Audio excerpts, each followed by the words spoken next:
Hi everybody, this is just a little video about what are tally charts. Well, tally charts are a really simple way to save data, and all data is information. So, see the word data, it means information. So it's a really simple way to save all the information that you've got. For example, Annie asks each person in her class what is their favourite colour. She probably didn't say that, she probably said, "What's your favourite colour?" And then she recorded the results in the table below. So, the colour pink, she got 9 people. So if we counted each one of these, it would be 1, 2, 3, 4, 5, and then 4, which totals 9. For the colour blue, she put 1, 2, 3, 4. So she did one of those lines for every person, and she got 4. The colour red, she got 1, 2, 3, 4, put across over there, 1, 2, 3, 4, put across over there, the fifth. So that made 10. And then she got 10 for other. You're thinking, well, why didn't she just write the ones down for the other? I don't know why she didn't write them down. There could be a whole lot of different reasons. One reason could be that she had 10 different colours and they each had one each, and she didn't think it was worth writing those down, so she lumped them all together. That's what she decided to do. So we learned what tally charts are for, but how do we do a tally chart? Well, if you're new to making tally charts, you may be wondering what that is. Now, let me just work on this. So, how many people like pink? One. One. One. One. She could have gone like this. And then she would have had to go 1, 2, 3 and count them. Instead, what you normally do is you put 1, 2, 3, 4, and then you put a line through it. Okay? See? And that equals 5. So instead of doing what I was doing before, going like this, so that's 1, 2, 3, 4, 5, 6, 7, 8, 9, 10, 11. You just do this. Actually, I'm just going to copy this. 1, 2, 3, 4. Here's my line. It's a lot easier with a pencil. And then 1. Now, which one's easier to read? Because you'd go 5, 10, 11, or counting each one individually.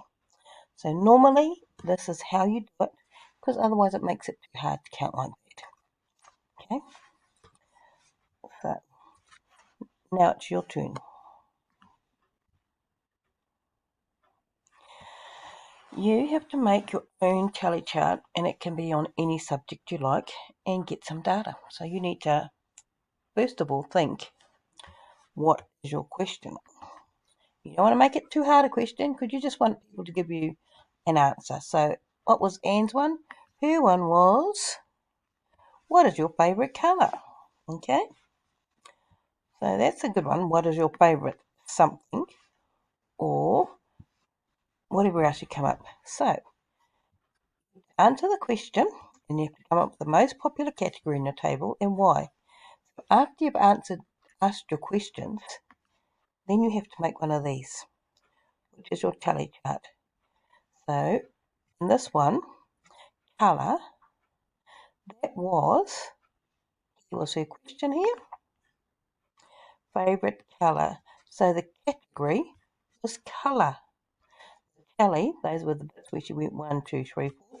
The total was when she went 5 and 4 is 9. Okay, so I need you to do one of those, and you have to answer how many students or people did you ask.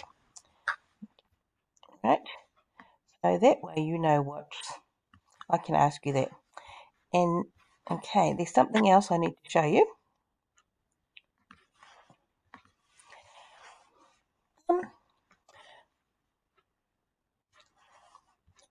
Let's go through and do the answers for this, because I didn't do it before. How many students preferred pink to blue? So we've got 9 students preferred pink, and 4 students preferred blue. So 9 minus 4 equals 5. What is the ratio of pink to blue? Pink to red.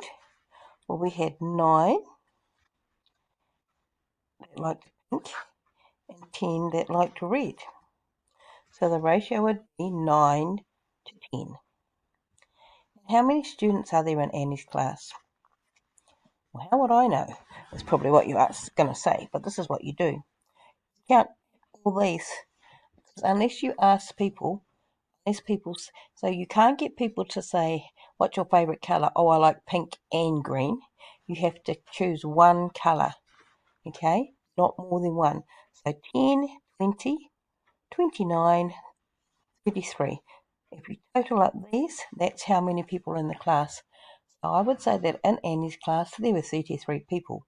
That's provided that no one gave 2 answers. So when you do your tally chart, make sure that people only give you 1 answer. Otherwise, you can't tell how many students you've got in your class.